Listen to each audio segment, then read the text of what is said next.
Hello, I'm Emmy Hikins and welcome to Probitas Report.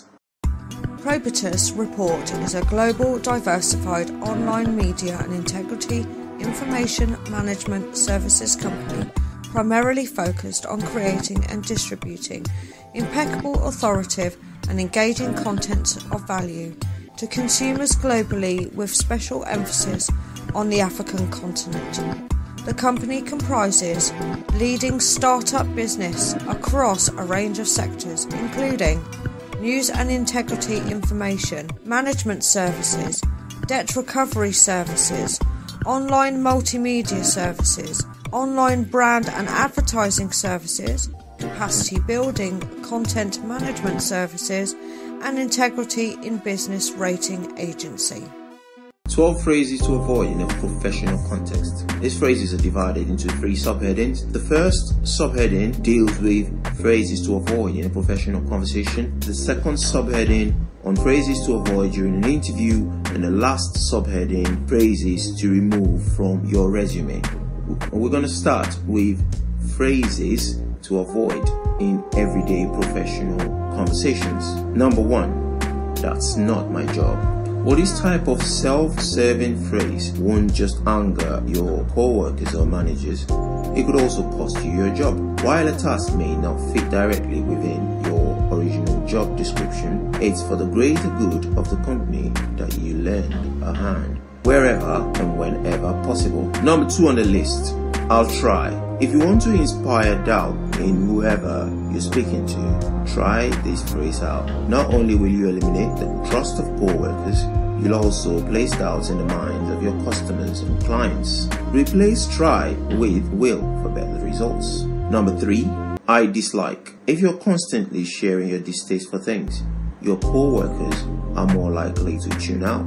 Avoid constant negativity and filter in more positivity. For instance, instead of saying you dislike meetings because they run too long, figure out a way to energize them and keep them short. Number 4, I'm too busy. It's time to face the music. Everyone's really busy. Replace this phrase with something like, once I tackle this task, I'll be happy to take a look at that. Now we're going to move on to phrases to avoid during an interview. And number 1 on that list is I think. Now this statement only shows self-doubt, something you can't risk in an interview.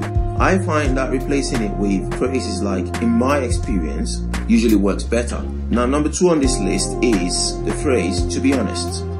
Stating this before you answer a question may lead the interviewer to believe you weren't being honest during the rest of your interview.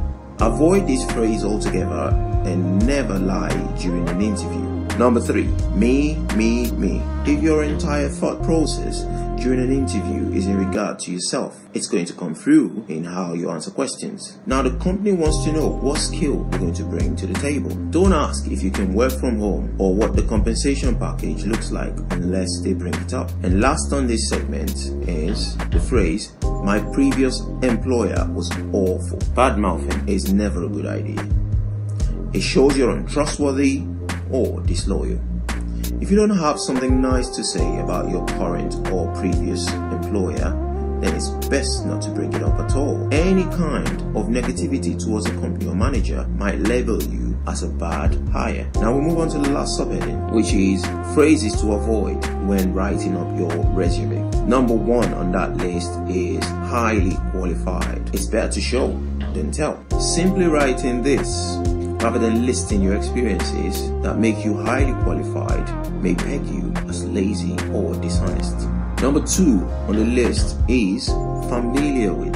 Once again, it's essential to show an employer exactly how you've used technical programs or specific skills. Simply listing your familiarity isn't going to do you any favors. Number 3 on the list is the phrase team player. How are you a team player?